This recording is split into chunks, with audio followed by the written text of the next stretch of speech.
30 राक्षस। जब मैं सुबह उठा तो टेंट के अंदर भी बहुत उजाला था। सूरज की रोशनी मेरी आंखों को चोट पहुंचा रही थी और मैं पसीने से तर था, जैसा कि जेकब ने भविष्यवाणी की थी। जेकब मेरे कान में हल्के से खर्राटे ले रहा था। उसकी बाहें अभी भी मेरे चारों ओर लिपटी हुई थीं।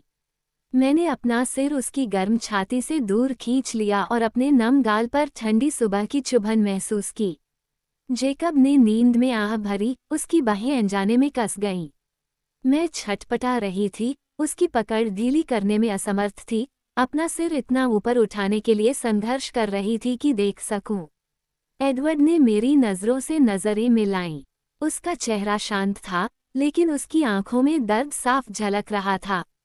क्या बाहर कुछ गर्मी है? मैंने फुसफुसाकर पूछा। हाँ, मुझे नहीं लगता कि आज स्पेस हीटर की ज़रूरत होगी। मैंने जिपर तक पहुंचने की कोशिश की, लेकिन मैं अपनी बाहें नहीं छुड़ा पाया। मैंने जेकब की निष्क्रिय शक्ति से लड़ते हुए खुद को बहुत जोर लगाया। जेकब ने बड़बड़ाते हुए कहा, अभी भी गहरी नींद में उसकी बाहें फिर से सिकुड़ रही थीं। कुछ मदद? मैंने धीरे से पूछा। एडवर्ड मुस्कुराया। क्या तुम चाहती थी कि मैं उसकी बाहें पूरी तरह से काट दूं? नहीं, धन्यवाद। बस मुझे आज़ाद कर दो। मुझे लू लग जाएगी। एडवर्ड ने एक तेज, अचानक हरकत में स्लीपिंग बैग को खोला। जेकब बाहर गिर गया, उसकी नंगी पीठ पर चोट लगी। तंबू का बर्फीला फर्श। अरे, उसने शिकायत की। उसकी आंखें खुली हुई थीं। सहज रूप से वह ठंड से दूर हट गया और मुझ पर लुढ़क गया। मैं हौंफने लगा क्योंकि उसके वजन ने मेरी सांसें रोक दी और फिर उसका वजन चला गया।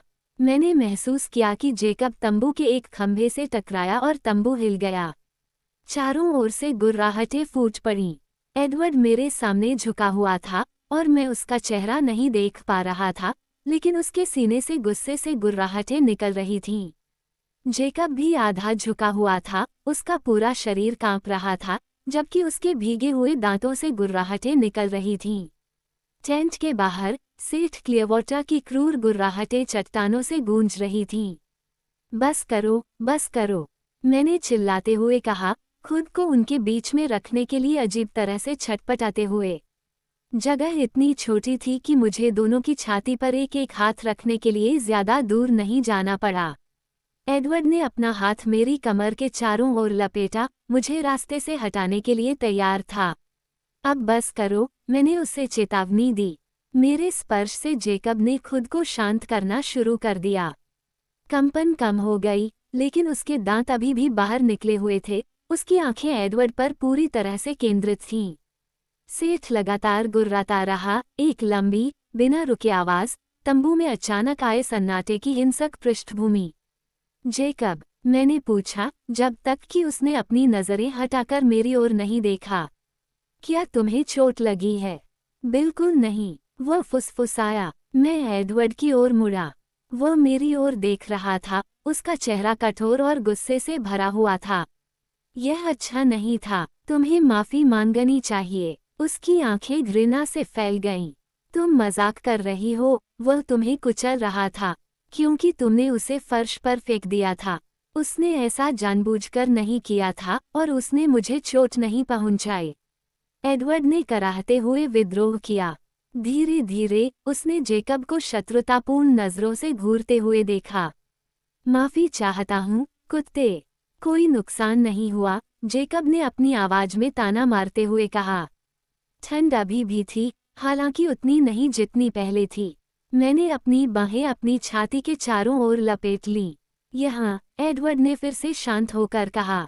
उसने पाका को फर्श से उठाया और मेरे कोट के ऊपर लपेट दिया। वह जेकब का है, मैंने आपत्ति जताई। जेकब के पास एक फर कोट है, एडवर्ड ने संकेत दिया। अगर आपको कोई आपत्ति न हो तो मैं फिर से स्लीपिंग बैग का इस्तेमाल करूंगा। जेकब ने उसकी बात अनसुनी करते हुए हमारे चारों ओर चढ़कर डाउन बैग में घुस गया। मैं जागने के लिए बिल्कुल तैयार नहीं था। वह मेरी अब तक की सबसे अच्छी नींद नहीं थी। यह आपका विचार था, एडवर्ड ने भावशून्यता से कहा। जेकब अपनी आंखें बंद करके बैठा था। उसने जम्हाई ली। मैंने यह नहीं कहा कि यह मेरी अब तक की सबसे अच्छी रात नहीं थी। बस इतना कि मुझे बहुत नींद नहीं आई। मुझे लगा कि बेला कभी चुप नहीं होगी। मैं ये सोचकर सिहर उठा कि नींद में मेरे मुंह से क्या निकल गया होगा। संभावनाएं भयावह थीं। मुझे खुशी है कि तुमने इसका आनंद लिया, एडवर्ड ने धीरे से कहा। जेकब की गहरी आंखें खुल गईं। क्या तुम्हारी रात अच्छी नहीं रही? उसने आत्मसंतुष्ट होकर पूछा। यह मेरी जिंदगी की सबसे बुरी रात नहीं थी। क्या ये शीर्ष 10 में आया? जेकब ने विकृत आनंद के साथ पूछा। संभवतः। जेकब मुस्कुराया और अपनी आंखें बंद कर लीं। लेकिन एडवर्ड ने आगे कहा, अगर मैं कल रात आपकी जगह ले पाता तो ये रात मेरे जीवन की सबसे अच्छी रातों में से शीर्ष 10 में नहीं आ पाती। इसके बारे में सपना देखो। जेकब की आंखें चमक उठीं। वह अकड़कर बैठ गया, उसके कंधे तनावग्रस्त हो गए। तुम्हें पता है, मुझे लगता है कि यहाँ बहुत भीड़ है। मैं इससे अधिक सहमत नहीं हो सकता। मैंने एडवर्ड की पसलियों पर कोहनी मार दी, जिससे शायद मुझे भी चोट लग गई। लगता है मैं बाद में सो जाऊंगा, जेकब ने मुंह बनाया। मुझे सैम से बात करनी है। वह घुटनों के बल बैठ गया और दरवाजे की जिप पकड़ ली। मेरी रीढ़ की हड्डी में दर्द की लकीरें उभर आईं और मेरे पेट में दर्द होने लगा, क्योंकि मुझे अचानक एहसास हुआ कि यह आखिरी बार हो सकता है जब मैं उसे देखूंगा। वह सैम के पास वापस जा रहा था, खून के प्यासे नवजात पिशाचों की भीड़ से लड़ने के लिए।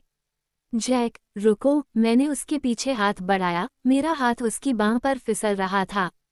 इससे पहले कि मेरी उंगलियां पकड़ पाती, उसने अपना हाथ झटक लिया। कृपया, जैक, क्या तुम नहीं रुकोगे? नहीं। ये शब्द कठोर और ठंडा था। मुझे पता था कि मेरे चेहरे से मेरा दर्द पता चल रहा था, क्योंकि उसने सांस छोड़ी और एक आधी मुस्कान ने उसके चेहरे पर नरमी ला दी। मेरे बारे में चिंता मत करो, बेल्स। मैं ठीक हो जाऊंगा, जैसे मैं हमेशा रहता हूँ। उसने जोर से हंसते हुए कहा। साइड्स, तुम्हें लगता है कि मैं सेठ को अपनी जगह पर जाने दूंगा और सारा मजा लूट लूंगा? ठीक है। उसने नाक भान सिकोड़ी। ध्यान से। मेरी बात पूरी होने से पहले ही वो तंबू से बाहर निकल गया। इसे आराम दो, बेला, मैंने उसे यह कहते हुए सुना जब उसने दरवाज़ा फिर से बंद किया। मैंने उसके पीछे हटते कदमों की आवाज़ सुनी, लेकिन वहाँ बिल्कुल शांति थी। अब हवा नहीं चल रही थी। मैं दूर पहाड़ पर सुबह के पक्षियों का गाना सुन सकता था, और कुछ नहीं। जेकब अब चुपचाप आगे बढ़ रहा था। मैं अपने कोट में सिमट गई और एडवर्ड के कंधे पर झुक गई। हम काफी देर तक चुप रहे। कितना समय और लगेगा? मैंने पूछा। एलिस ने सैम से कहा था कि इसमें लगभग 1 घंटा लगेगा, एडवर्ड ने नर्म और उदास स्वर में कहा। हम साथ साथ रहेंगे, चाहे कुछ भी हो। कोई बात नहीं, उसने आंखें बंद करके सहमति जताई। मुझे पता है, मैंने कहा। मैं भी उनके लिए डरा हुआ हूँ। वे जानते हैं कि खुद को कैसे संभालना है, एडवर्ड ने जानबूझकर अपनी आवाज़ को हल्का करते हुए मुझे आश्वस्त किया। मुझे बस मौज मस्ती से चूकना पसंद नहीं है। फिर से मस्ती के साथ। मेरे नथुने फैल गए। उसने अपना हाथ मेरे कंधे पर रखा। चिंता मत करो, उसने आग्रह किया, और फिर उसने मेरे माथे को चूमा। मानो इससे बचने का कोई रास्ता हो। जरूर, जरूर। क्या तुम चाहती हो कि मैं तुम्हारा ध्यान भटका दूं? उसने अपनी ठंडी उंगलियां मेरे गालों पर फिराते हुए कहा। मैं अनायास ही कांप उठा। सुबह अभी भी ठंडी थी। शायद अभी नहीं, उसने खुद को उत्तर देते हुए अपना हाथ खींच लिया। मेरा ध्यान भटकाने के और भी तरीके हैं। आप क्या पसंद करेंगे? आप मुझे अपनी 10 सबसे अच्छी रातों के बारे में बता सकते हैं, मैंने सुझाव दिया। मुझे उत्सुकता है। वह हंसा। अनुमान लगाने की कोशिश करो। मैंने अपना सिर हिलाया। ऐसी बहुत सी रातें हैं जिनके बारे में मुझे नहीं पता। ऐसी 1 सदी है। मैं इसे आपके लिए संक्षिप्त कर दूंगा। मेरी सभी बेहतरीन रातें तब से गुजरी हैं जब से मैं आपसे मिला हूँ। वास्तव में, हाँ, सचमुच, और काफी बड़े अंतर से भी। मैंने 1 मिनट सोचा। मैं केवल अपने बारे में ही सोच सकता हूँ, मैंने स्वीकार किया। उन्होंने प्रोत्साहित करते हुए कहा, वे एक ही हो सकते हैं। खैर, वह पहली रात थी। जिस रात तुम रुके थे। हाँ, वो भी मेरा ही है। बेशक मेरे पसंदीदा हिस्से के लिए आप बेहोश थे। हाँ, ये सही है, मुझे याद आया। मैं भी उस रात यही बात कर रहा था। हाँ, उन्होंने सहमति जताई। मेरा चेहरा गर्म हो गया क्योंकि मैं फिर से सोच रहा था कि जेकब की बाहों में सोते समय मैंने क्या कहा होगा। मुझे याद नहीं आ रहा था कि मैंने क्या सपना देखा था, या मैंने सपना देखा भी था या नहीं, इसलिए इससे कोई मदद नहीं मिली। मैंने कल रात क्या कहा था? मैंने पहले से भी अधिक धीमे स्वर में फुसफुसाया। उसने जवाब देने के बजाय कंधे उचका दिए और मैं सिहर उठी। वो गलत है, कुछ भी भयानक नहीं है, उसने आह भरते हुए कहा। कृपया मुझे बताओ, आपने अधिकतर मेरा ही नाम लिया, हमेशा की तरह। ये बुरा नहीं है, मैंने सावधानी से सहमति जताई। हालांकि अंत में आपने जेकब, मेरे जेकब के बारे में कुछ बकवास करना शुरू कर दिया। मैं सुन सकता था दर्द, फुसफुसाहट में भी। तुम्हारे जेकब ने इसका बहुत आनंद लिया। मैंने अपनी गर्दन ऊपर उठाई, अपने होठों को उसके जबड़े के किनारे तक पहुंचाने की कोशिश की। मैं उसकी आंखों में नहीं देख पा रही थी। वह तंबू की छत को घूर रहा था। माफ करें, मैंने धीरे से कहा। मैं इसी तरह से अंतर करता हूँ। अंतर करें, डॉक्टर जेकेल और मिस्टर हाइड के बीच। जेकब जिसे मैं पसंद करती हूँ और वह जो मुझे बहुत परेशान करता है, मैंने समझाया। ये तो समझ में आता है। वह थोड़ा नर्म हुआ। मुझे कोई और पसंदीदा रात बताओ। इटली से घर की ओर उड़ान भर रहा हूँ। उनकी भौहों पर बल पड़े। क्या ये तुम्हारा नहीं है? मैंने सोचा, नहीं, ये वास्तव में मेरा एक है, लेकिन मुझे आश्चर्य है कि यह आपकी सूची में है। क्या आपको ये हास्यास्पद नहीं लगा कि मैं सिर्फ एक दोषी विवेक से काम कर रहा था और विमान के दरवाजे खुलते ही मैं भाग जाने वाला था? हाँ, मैंने मुस्कुराते हुए कहा, लेकिन फिर भी, तुम वहाँ थे। उसने मेरे बालों को चूमा और कहा, तुम मुझसे उससे भी ज्यादा प्यार करते हो, जिसका मैं हकदार हूँ। मैं इस विचार की असंभवता पर हंसा। मैंने आगे कहा, अगली रात इटली के बाद की होगी। हाँ, ये सूची में है। तुम बहुत मजाकिया थे। मजेदार है। मैंने आपत्ति की। मुझे नहीं पता था कि तुम्हारे सपने इतने स्पष्ट थे। मुझे तुम्हें यह विश्वास दिलाने में बहुत समय लगा कि तुम जाग रहे हो। मुझे अभी भी यकीन नहीं है, मैंने बुदबुदाया। तुम हमेशा हकीकत से ज्यादा एक सपने की तरह लगते हो। अब मुझे अपना एक घर बताओ। क्या मैंने तुम्हारा पहला घर अनुमान लगाया था? नहीं, ये तो 2 रात पहले की बात है, जब तुम अंततः मुझसे शादी करने के लिए राजी हो गई थीं। मैंने एक चेहरा बनाया। क्या यह आपकी सूची में नहीं है? मैंने सोचा कि उसने मुझे किस तरह चूमा था, मुझे क्या छूट मिली थी, और मैंने अपना विचार बदल दिया। हाँ, ये सच है, लेकिन कुछ शर्तों के साथ। मुझे समझ में नहीं आता कि यह तुम्हारे लिए इतना महत्वपूर्ण क्यों है। तुम पहले से ही मुझे पा चुके हो, हमेशा के लिए। आज से 100 साल बाद, जब आप उत्तर को वास्तव में समझने के लिए पर्याप्त परिप्रेक्ष्य प्राप्त कर लेंगे, तब मैं आपको इसका स्पष्टीकरण दूंगा। मैं तुम्हें 100 साल बाद इसका स्पष्टीकरण देना याद दिलाऊंगा। क्या तुम पर्याप्त गर्म हो? उसने अचानक पूछा। मैं ठीक हूँ, मैंने उसे आश्वस्त किया। क्यों? इससे पहले कि वह जवाब दे पाता, टेंट के बाहर की खामोशी को दर्द की एक तेज चीख ने चीर दिया। यह आवाज पहाड़ की नंगी चट्टान से टकराकर हवा में भर गई और हर तरफ से जल उठी। चीख मेरे दिमाग में बवंडर की तरह घुस गई, अजीब और जानी पहचानी दोनों। अजीब इसलिए क्योंकि मैंने पहले कभी ऐसी पीड़ा भरी चीख नहीं सुनी थी। जानी पहचानी इसलिए क्योंकि मैं आवाज को तुरंत पहचान गया था। मैंने आवाज को पहचाना और उसका मतलब भी ठीक से समझा, जैसे कि मैंने खुद ही इसे बोला हो। इससे कोई फर्क नहीं पड़ता कि जेकब जब चिल्लाया तो वह इंसान नहीं था। मुझे अनुवाद की जरूरत नहीं थी। जेकब बहुत करीब था। जेकब ने हमारी कही हर बात सुन ली थी। जेकब बहुत दुखी था। चीख एक अजीब सी सिसकी में बदल गई और फिर शांति छा गई। मैंने उसके चुपचाप भागने की आवाज तो नहीं सुनी, लेकिन मैं उसे महसूस कर सकता था।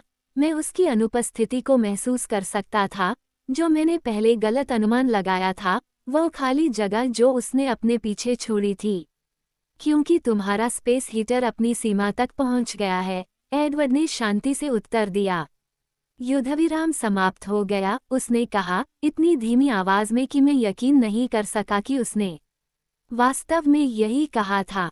मैंने फुसफुसाते हुए कहा, जेकब सुन रहा था। यह कोई सवाल नहीं था। हाँ, तुम्हें पता था। हाँ, मैं कुछ भी नहीं देख रहा था, कुछ भी नहीं देख रहा था। मैंने कभी निष्पक्ष लड़ाई का वादा नहीं किया, उन्होंने मुझे धीरे से याद दिलाया। और वह ये जानने का हकदार है। मेरा सिर मेरे हाथों में आ गया। क्या तुम मुझसे नाराज हो? उसने पूछा। तुम नहीं, मैंने फुसफुसाते हुए कहा। मैं खुद से बहुत डर गया हूँ। उन्होंने विनती करते हुए कहा, अपने आप को कष्ट मत दो। हाँ, मैंने कटुता से सहमति जताई। मुझे जेकब को और अधिक पीड़ा पहुंचाने के लिए अपनी ऊर्जा बचानी चाहिए। मैं उसके किसी भी अंग को बिना नुकसान पहुंचाए नहीं छोड़ना चाहता। वह जानता था कि वह क्या कर रहा था। क्या तुम्हें लगता है कि यह मायने रखता है? मैं आंसू पोंछ रहा था और यह मेरी आवाज में आसानी से सुना जा सकता था। क्या तुम्हें लगता है कि मुझे परवाह है कि यह उचित है या नहीं, या उसे पर्याप्त रूप से चेतावनी दी गई थी या नहीं? मैं उसे चोट पहुंचा रहा हूँ। हर बार जब मैं पीछे मुड़ता हूँ तो मैं उसे फिर से चोट पहुंचा रहा हूँ। मेरी आवाज तेज होती जा रही थी और ज्यादा उन्मादी। मैं एक घिनौना इंसान हूँ। उसने मुझे अपनी बाहों में कस लिया और कहा, नहीं, तुम नहीं हो, मैं हूँ। मुझे क्या हो गया है? मैंने उसकी बाहों से संघर्ष किया और उसने उन्हें छोड़ दिया। मुझे उसे ढूंढने जाना है। बेला, वो पहले ही कई मील दूर है और यहाँ ठंड है। मुझे परवाह नहीं है। मैं यहाँ यूं ही नहीं बैठ सकता। मैंने जेकब का पाका उतार फेंका, अपने पैरों को अपने जूतों में ठूंसा और अकड़कर दरवाजे की ओर बढ़ा। मेरे पैर सुन्न हो गए थे। मुझे जाना है, मुझे जाना है।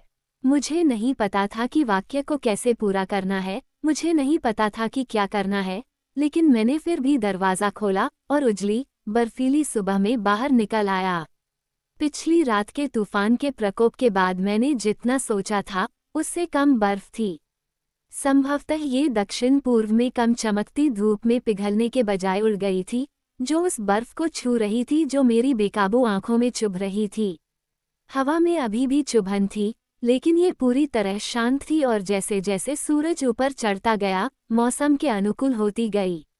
सेठ क्लियरवाटर एक मोटी स्प्रूस की छाया में सूखी पाइन सुइयों के एक टुकड़े पर मुड़ा हुआ था, उसका सिर उसके पंजे पर था। मृत सुइयों के सामने उसका रेत के रंग का फर लगभग अदृश्य था, लेकिन मैं उसकी खुली आंखों से चमकीली बर्फ को प्रतिबिंबित होते देख सकता था। वह मुझे घूर रहा था, मुझे लगा कि वह एक आरोप लगा रहा है।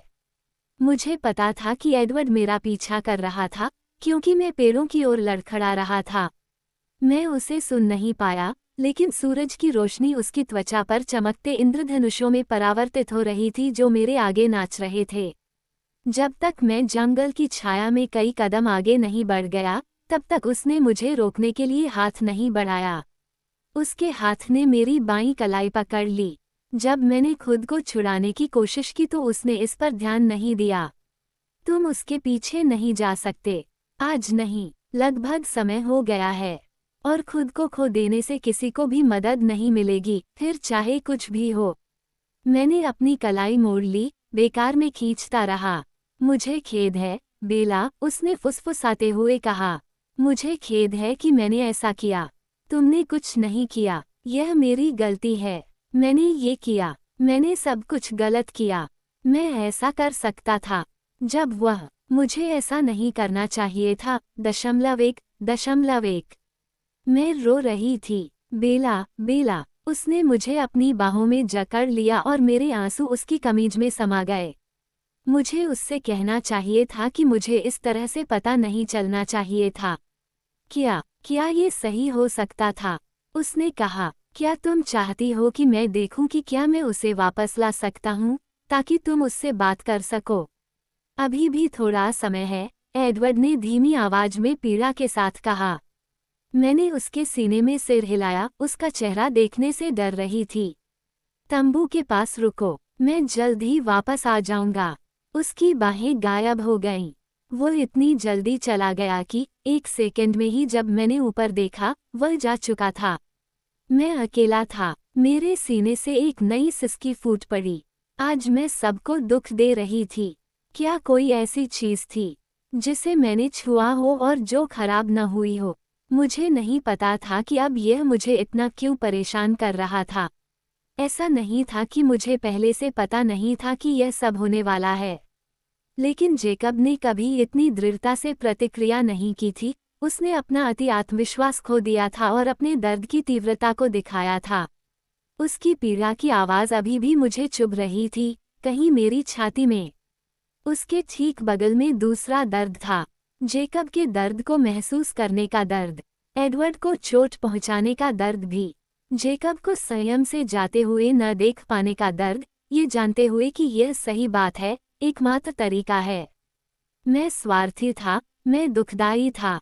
मैंने उन लोगों को सताया जिन्हें मैं प्यार करता था। मैं कैथी की तरह थी, वुदरिंग हाइट्स की तरह। सिर्फ मेरे विकल्प उसके विकल्पों से बहुत बेहतर थे। न तो कोई बुरा, न ही कोई कमज़ोर। और यहाँ मैं बैठी, इसके बारे में रो रही थी, इसे सही करने के लिए कुछ भी उत्पादक नहीं कर रही थी। कैथी की तरह मैं अब और अपने निर्णयों को प्रभावित करने की अनुमति नहीं दे सकता था जो मुझे चोट पहुंचाता है। ये बहुत कम था, बहुत देर हो चुकी थी, लेकिन मुझे अभी वही करना था जो सही था। शायद यह मेरे लिए पहले ही हो चुका था। शायद एडवर्ड उसे वापस नहीं ला पाएगा, और फिर मैं इसे स्वीकार करूंगा और अपने जीवन के साथ आगे बढ़ूंगा। एडवर्ड मुझे जेकब ब्लैक के लिए एक और आंसू बहाते हुए कभी नहीं देखेगा। कोई और आंसू नहीं होंगे। मैंने अब ठंडी उंगलियों से उनमें से आखिरी आंसू पोंछ दिए। लेकिन अगर एडवर्ड जेकब के साथ वापस लौट आया, तो बस इतना ही। मुझे उसे कहना पड़ा कि वह चला जाए और कभी वापस न आए। यह इतना कठिन क्यों था? मेरे दूसरे दोस्तों, एंजेला और माइक को अलविदा कहने से कहीं ज्यादा कठिन। इससे मुझे दुख क्यों हुआ? ये सही नहीं था। इससे मुझे दुख नहीं होना चाहिए था। मेरे पास वह था जो मैं चाहता था। मैं उन दोनों को नहीं पा सकता था, क्योंकि जेकब सिर्फ मेरा दोस्त नहीं हो सकता था। अब समय आ गया था कि मैं उसकी चाहत छोड़ दूं। कोई भी व्यक्ति कितना हास्यास्पद रूप से लालची हो सकता है। मुझे इस तरकीन भावना से उबरना था कि जेकब मेरे जीवन का हिस्सा है। जब मैं किसी और की हो गई तो वह मेरा नहीं हो सकता, मेरा जेकब नहीं हो सकता। मैं धीरे धीरे वापस उस छोटे से मैदान की ओर चला गया। मेरे पैर घसीट रहे थे। जब मैं खुली जगह में घुसा, तो तेज रोशनी के सामने पलके झपकाते हुए मैंने सेठ की ओर एक नज़र डाली। वह अभी भी अपने देवदार की सुइयों के बिस्तर से नहीं हिला था और फिर उसकी आंखों से बचते हुए दूसरी ओर देखने लगा।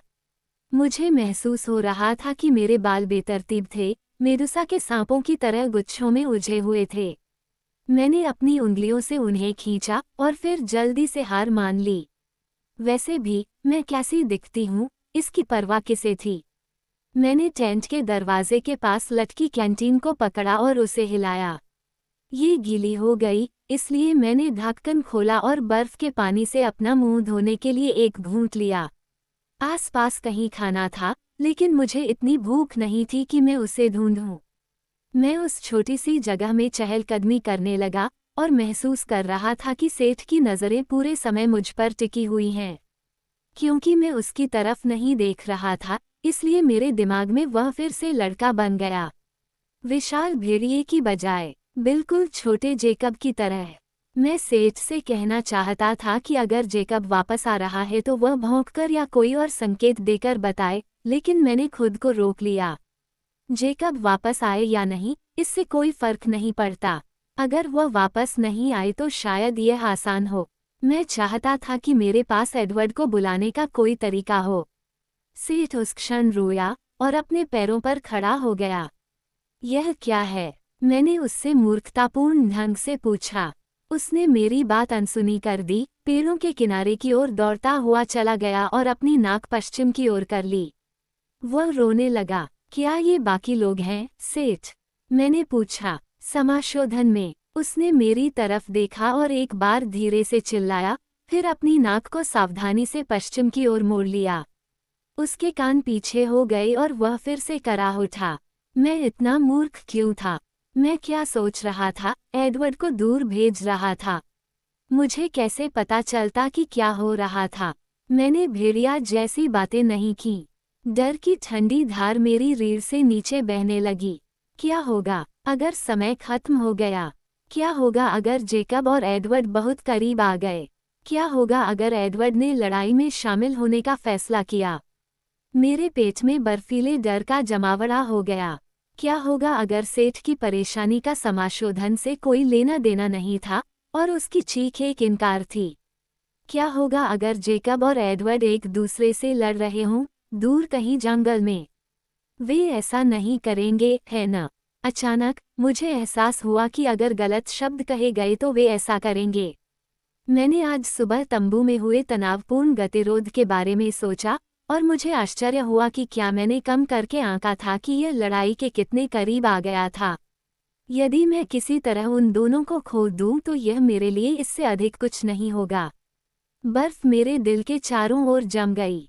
इससे पहले कि मैं डर के मारे गिर पड़ता, सेठ ने अपने सीने में गहरी आवाज में थोड़ा बड़बड़ाया और फिर अपनी घड़ी से मुंह मुड़कर अपने आराम करने की जगह की ओर वापस चला गया।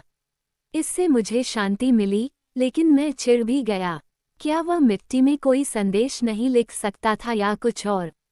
चलते चलते मुझे अपनी सारी परतों के नीचे पसीना आने लगा था। मैंने अपनी जैकेट टेंट में फेंक दी और फिर मैं पेड़ों के बीच छोटे से अंतराल के बीच से रास्ता बनाते हुए वापस चला गया। सेठ अचानक फिर से अपने पैरों पर खड़ा हो गया, उसकी गर्दन के पीछे की रोएं अकड़कर खड़े हो गए। मैंने इधर उधर देखा, लेकिन कुछ नहीं दिखा। अगर सेठ ने इसे नहीं रोका, तो मैं उस पर पाइनकोन फेंकने वाला था। वह धीमी चेतावनी भरी आवाज में गुर्राया और पश्चिमी छोर की ओर वापस लौट गया और मुझे अपनी अधीरता पर पुनर्विचार करना पड़ा। ये सिर्फ हम हैं, सेठ, जेकब ने दूर से पुकारा। मैंने खुद को समझाने की कोशिश की कि जब मैंने उसे सुना तो मेरा दिल क्यों धड़कने लगा। ये सिर्फ इस बात का डर था कि अब मुझे क्या करना होगा, बस इतना ही था। मैं खुद को इस बात से राहत महसूस नहीं करने दे सकता था कि वो वापस आ गया है। यह मददगार के विपरीत होगा। एडवर्ड सबसे पहले नजर आया, उसका चेहरा भावशून्य और चिकना था। जब वह छाया से बाहर निकला तो सूरज उसकी त्वचा पर बर्फ की तरह चमक रहा था। सेठ उसका अभिवादन करने गया, उसकी आंखों में गौर से देखा। एडवर्ड ने धीरे से सिर हिलाया और चिंता ने उसके माथे पर शिकन ला दी। हाँ, हमें बस इतना ही चाहिए, उसने बड़े भेड़िए को संबोधित करने से पहले खुद से कहा।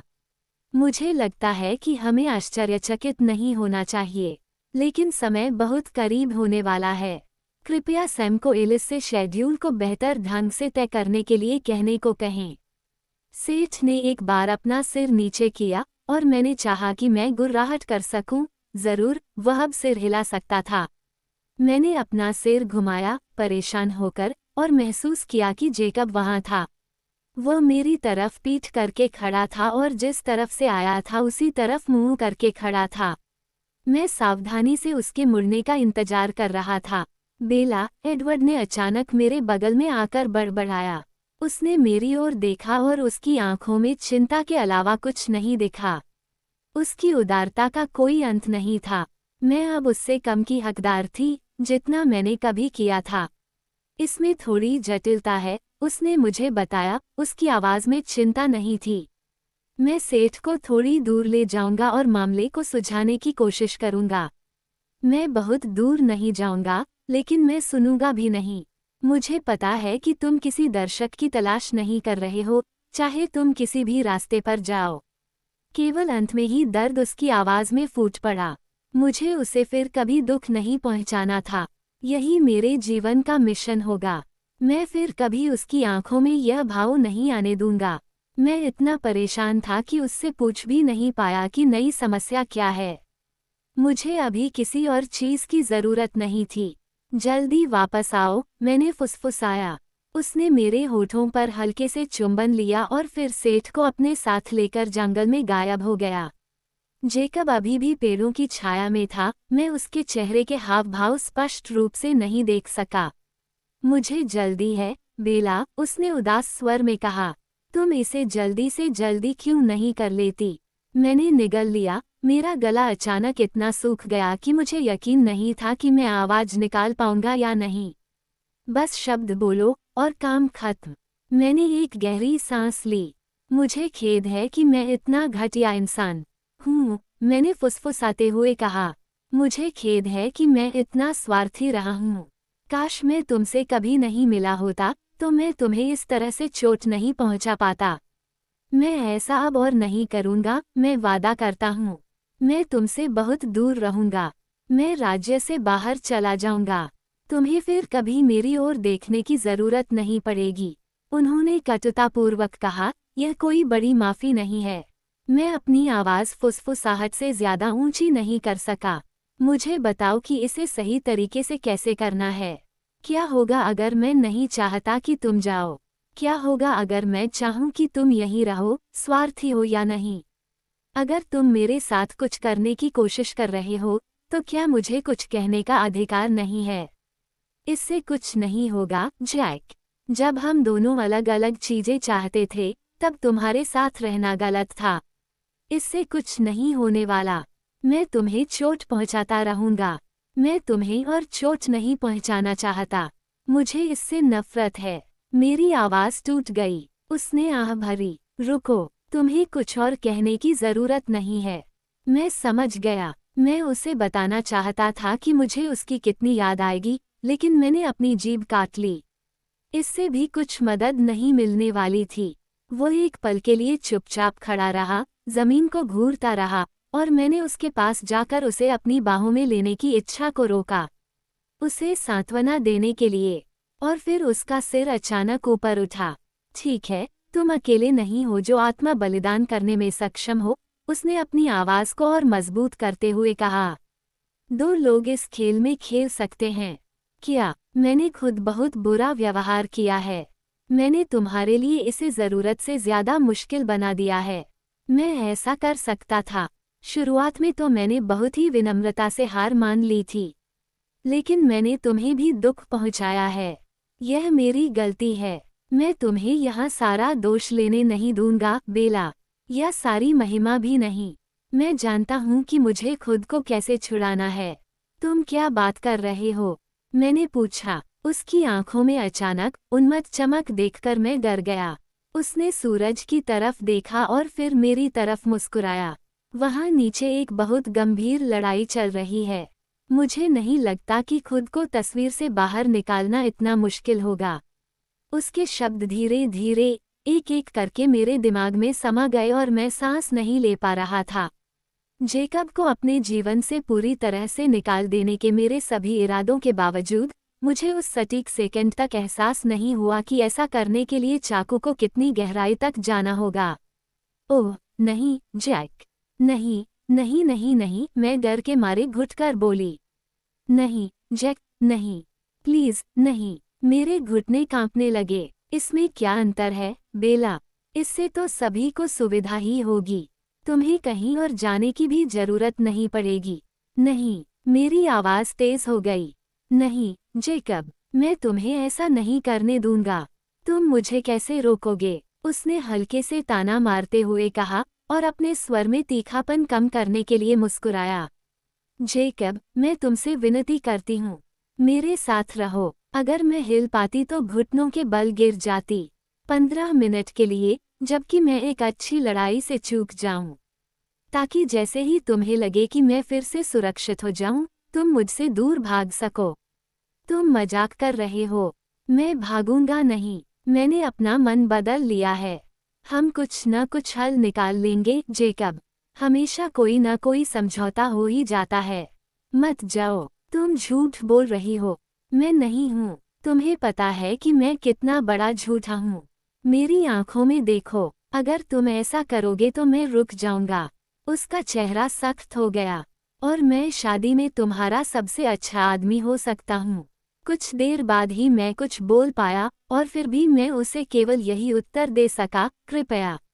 मैंने भी यही सोचा था, उसने कहा। उसका चेहरा फिर से शांत हो गया, लेकिन उसकी आंखों में अशांत रोशनी थी। मैं तुमसे प्यार करता हूँ, बेला, वह धीरे से बोला। मैं तुमसे प्यार करता हूँ, जेकब, मैंने टूटे स्वर में फुसफुसाया।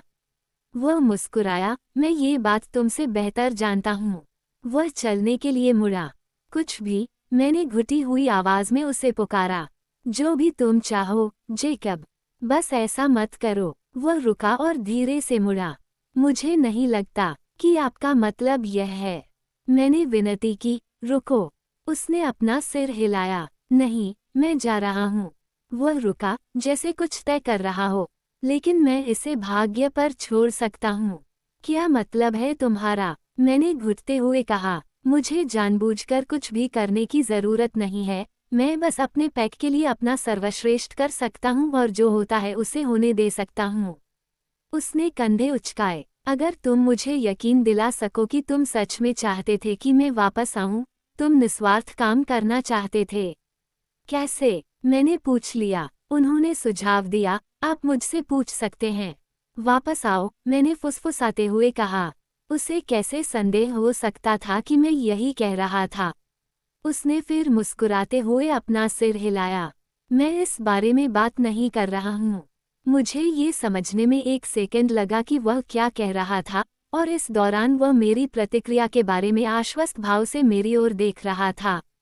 हालांकि जैसे ही उसे एहसास हुआ, मैंने कीमत गिनने के लिए रुके बिना ही शब्दों को बोल दिया। क्या तुम मुझे चूमोगे, जेकब? उसकी आंखें आश्चर्य से चौड़ी हो गईं, फिर संदेह से सिकुड़ गईं। तुम झूठ बोल रहे हो। मुझे चूमो, जेकब, मुझे चूमो, और फिर वापस आओ। वह छाया में झिझक रहा था, खुद से ही लड़ रहा था। वो फिर से पश्चिम की ओर मुड़ा, उसका धड़ मुझसे दूर मुड़ गया जबकि उसके पैर वहीं जमे रहे। अभी भी दूर देखते हुए, उसने मेरी दिशा में एक अनिश्चित कदम उठाया, और फिर दूसरा। उसने अपना चेहरा मेरी ओर घुमाया, उसकी आंखें संदिग्ध थीं। मैंने भी पीछे देखा। मुझे नहीं पता था कि मेरे चेहरे पर क्या भाव था। जेकब अपनी एड़ियों के बल पीछे की ओर झुका, और फिर आगे की ओर झुका, जिससे उसने 3 लंबे डगों में हमारे बीच की दूरी कम कर दी। मुझे पता था कि वह इस स्थिति का फायदा उठाएगा। मुझे इसकी उम्मीद थी। मैंने अपनी आंखें बंद कर ली, अपनी उंगलियां अपनी बगलों में मुट्ठियों में बांध ली, जबकि उसके हाथों ने मेरे चेहरे को पकड़ा हुआ था और उसके होंठ मेरे होठों को इतनी उत्सुकता से छू रहे थे कि वह हिंसा से दूर नहीं था। मैं उसके गुस्से को महसूस कर सकता था क्योंकि उसके मुंह ने मेरे निष्क्रिय प्रतिरोध को देखा। एक हाथ मेरी गर्दन के पिछले हिस्से पर चला गया, मेरे बालों की जड़ों के चारों ओर मुट्ठी बांध ली। दूसरे हाथ ने मेरे कंधे को जोर से पकड़ लिया, मुझे हिलाया, फिर मुझे अपनी ओर खींचा। उसका हाथ मेरी बांह से नीचे की ओर बढ़ता रहा, मेरी कलाई को ढूंढता रहा और मेरी बांह को अपनी गर्दन के चारों ओर खींचता रहा। मैंने उसे वहीं छोड़ दिया, मेरा हाथ अभी भी कसकर बंधा हुआ था। मुझे यकीन नहीं था कि मैं उसे जीवित रखने की अपनी हताशा में कितनी दूर तक जा सकता हूँ। इस दौरान उसके होंठ, बेहद नर्म और गर्म, मुझसे प्रतिक्रिया करने के लिए मजबूर करने की कोशिश कर रहे थे। जैसे ही उसे यकीन हो गया कि मैं अपना हाथ नीचे नहीं गिराऊंगी, उसने मेरी कलाई को मुक्त कर दिया, उसका हाथ मेरी कमर तक पहुंच गया। उसके जलते हुए हाथ ने मेरी पीठ के निचले हिस्से की त्वचा को छुआ, और उसने मुझे आगे की ओर खींचा, मेरे शरीर को अपने शरीर से सटा दिया। एक पल के लिए उसके होंठ मेरे होंठों से अलग हो गए, लेकिन मुझे पता था कि वह अभी खत्म होने के करीब नहीं था। उसका मुंह मेरे जबड़े की रेखा का अनुसरण करता हुआ मेरी गर्दन की लंबाई को तलाशने लगा। उसने मेरे बालों को मुक्त किया, मेरी दूसरी बांह को पकड़कर उसे पहले की तरह अपनी गर्दन के चारों ओर खींच लिया। फिर उसकी दोनों बाहें मेरी कमर के चारों ओर कस गईं और उसके होंठ मेरे कान से लग गए। तुम इससे भी बेहतर कर सकती हो, बेला, उसने धीमी आवाज में फुसफुसाया। तुम इस बारे में बहुत ज्यादा सोच रही हो। मैं कांप उठा जब मैंने महसूस किया कि उसके दांत मेरे कान पर लग रहे हैं। ये सही है, वह बुदबुदाया। एक बार, बस खुद को महसूस करने दो कि तुम क्या महसूस कर रहे हो। मैंने यंत्रवत अपना सिर हिलाया, जब तक कि उसका एक हाथ मेरे बालों में घुसकर मुझे रोक नहीं दिया। उसकी आवाज़ तीखी हो गई। क्या तुम सच में चाहते हो कि मैं वापस आ जाऊं? या तुम सच में चाहते हो कि मैं मर जाऊं? क्रोध मेरे अंदर इस तरह से हिल रहा था जैसे किसी जोरदार घूंसे के बाद चाबुक की मार पड़ती है। ये बहुत ज्यादा था। वो निष्पक्ष होकर नहीं लड़ रहा था। मेरी बाहें पहले से ही उसकी गर्दन के चारों ओर थीं, इसलिए मैंने अपने दाहिने हाथ में चुभन महसूस होने की परवाह न करते हुए उसके बालों की 2 मुट्ठियां पकड़ ली और अपना चेहरा उसके चेहरे से दूर खींचने की कोशिश की। और याकूब ने गलत फहमी जताई। वो इतना मजबूत था कि उसे यह समझ में नहीं आया कि मेरे हाथ उसके बालों को जड़ से उखाड़ने की कोशिश कर रहे थे, जिसका मतलब उसे दर्द पहुंचाना था। गुस्से की जगह उसने जुनून की कल्पना की। उसे लगा कि मैं आखिरकार उसे जवाब दे रहा हूँ। एक अजीब सी सांस के साथ वह अपना मुंह मेरे मुंह के पास ले आया। उसकी उंगलियां मेरी कमर की त्वचा को बेतहाशा जकड़ रही थीं। क्रोध के झटके ने मेरे आत्मनियंत्रण पर कमजोर पकड़ को असंतुलित कर दिया। उसकी अप्रत्याशित उत्साहपूर्ण प्रतिक्रिया इसे पूरी तरह से उखाड़ फेंका। अगर सिर्फ जीत होती तो मैं उसका विरोध कर सकती थी, लेकिन उसके अचानक खुशी की पूरी तरह से रक्षाहीनता ने मेरे दृढ़ संकल्प को तोड़ दिया, उसे अक्षम कर दिया। मेरा दिमाग मेरे शरीर से अलग हो गया और मैं उसे वापस चूम रही थी। सभी कारणों के विपरीत मेरे होंठ उसके साथ अजीब, भ्रमित करने वाले तरीकों से हिल रहे थे, जो पहले कभी नहीं हिले थे, क्योंकि मुझे जेकब के साथ सावधान रहने की जरूरत नहीं थी और वह निश्चित रूप से मेरे साथ सावधान नहीं था। मेरी उंगलियां उसके बालों में कस गईं, लेकिन अब मैं उसे अपने करीब खींच रही थी। वो हर जगह था। तीखी धूप ने मेरी पलकों को लाल कर दिया और रंग गर्मी से मेल खाता था। गर्मी हर जगह थी। मैं कुछ भी नहीं देख सकता था, सुन सकता था या महसूस कर सकता था जो जेकब के अलावा नहीं था। मेरे मस्तिष्क का वह छोटा सा हिस्सा जो विवेकशील था, मुझसे प्रश्न पूछने लगा। मैं इसे क्यों नहीं रोक रही थी? उससे भी बदतर, मैं अपने अंदर इसे रोकने की इच्छा क्यों नहीं खोज पा रही थी? इसका क्या मतलब था कि मैं नहीं चाहती थी कि वह रुके?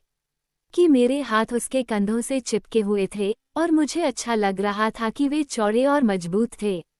कि उसके हाथ मुझे अपने शरीर से बहुत कसकर खींच रहे थे और फिर भी यह मेरे लिए पर्याप्त नहीं था? ये प्रश्न बेवकूफाना थे, क्योंकि मुझे जवाब पता था। मैं अपने आप से झूठ बोल रहा था। जेकब सही था। वो हमेशा से सही था। वह सिर्फ मेरा दोस्त नहीं था, इसलिए उसे अलविदा कहना असंभव था, क्योंकि मैं उससे प्यार करती थी। मैं भी उससे प्यार करती थी, जितना मुझे करना चाहिए था उससे कहीं ज्यादा, और फिर भी अभी भी काफी नहीं। मैं उससे प्यार करती थी, लेकिन ये कुछ भी बदलने के लिए पर्याप्त नहीं था। ये सिर्फ हम दोनों को और ज्यादा चोट पहुंचाने के लिए पर्याप्त था। उसे पहले से ज्यादा चोट पहुंचाने के लिए। मुझे उसके दर्द से ज्यादा इसकी परवाह नहीं थी। इससे मुझे जो भी दर्द हुआ, मैं उसके लायक ही था। मुझे उम्मीद थी कि यह बुरा होगा। मुझे उम्मीद थी कि मैं वाकई तकलीफ में पड़ूंगा। इस पल में ऐसा लगा जैसे हम एक ही व्यक्ति हैं। उसका दर्द हमेशा मेरा दर्द था और हमेशा रहेगा। अब उसकी खुशी मेरी खुशी थी। मुझे भी खुशी महसूस हुई, और फिर भी उसकी खुशी किसी तरह दर्द भी थी। लगभग मूर्तीय मेरी त्वचा पर एसिड की तरह जल रहा था, एक धीमी यातना। एक संक्षिप्त, कभी ना खत्म होने वाले सेकंड के लिए मेरी आंसुओं से भीगी आंखों की पलकों के पीछे एक पूरी तरह से अलग रास्ता फैल गया। जैसे कि मैं जेकब के विचारों के फिल्टर से देख रहा था। मैं ठीक ठीक देख सकता था कि मैं क्या छोड़ने जा रहा था। ठीक ठीक क्या यह नया आत्मज्ञान मुझे खोने से नहीं बचा सकता था? मैं चार्ली और रेनी को बिली और सैम और लापुश के साथ एक अजीब कोलाज में मिला हुआ देख सकता था। मैं वर्षों को गुजरते हुए देख सकता था, और जैसे जैसे वे गुजरते थे, कुछ अर्थ निकालते हुए, मुझे बदलते हुए। मैं उस विशाल लाल भूरे भेड़िए को देख सकता था जिसे मैं प्यार करता था, हमेशा रक्षक के रूप में खड़ा रहता था जब मुझे उसकी जरूरत होती थी। उस सेकंड के सबसे छोटे से हिस्से के लिए मैंने 2 छोटे, काले बालों वाले बच्चों के हिलते हुए सिर देखे, जो मुझसे दूर जाने पहचाने जंगल में भाग रहे थे। जब वे गायब हो गए, तो वे अपने साथ बाकी का दृश्य भी ले गए। और फिर, बहुत स्पष्ट रूप से, मैंने अपने हृदय में दरार की रेखा के साथ साथ टूटन महसूस की, क्योंकि छोटा हिस्सा पूरे से अलग हो गया। जेकब के होंठ मेरे होंठों से पहले ही स्थिर थे। मैंने अपनी आंखें खोली और वह आश्चर्य और उत्साह से मेरी ओर देख रहा था। मुझे जाना होगा, उसने फुसफुसाकर कहा। नहीं, मेरी प्रतिक्रिया से प्रसन्न होकर वह मुस्कुराया। मैं ज्यादा देर नहीं रुकूंगा, उसने वादा किया। लेकिन पहले एक बात बता दूं। वह मुझे फिर से चूमने के लिए झुका, और विरोध करने का कोई कारण नहीं था। इसका क्या मतलब होगा? इस बार कुछ अलग था। उसके हाथ मेरे चेहरे पर नर्म थे और उसके गर्म होंठ कोमल, अप्रत्याशित रूप से संकोची थे। ये संक्षिप्त और बहुत, बहुत मीठा था। उसने मुझे अपनी बाहों में जकड़ लिया और मुझे कसकर गले लगाते हुए मेरे कान में कुछ फुसफुसाया। वो हमारा पहला चुंबन होना चाहिए था। देर आए दुरुस्त आए। उसकी छाती पर, जहां से वह देख नहीं सकता था, आंसू बह निकले और बह निकले।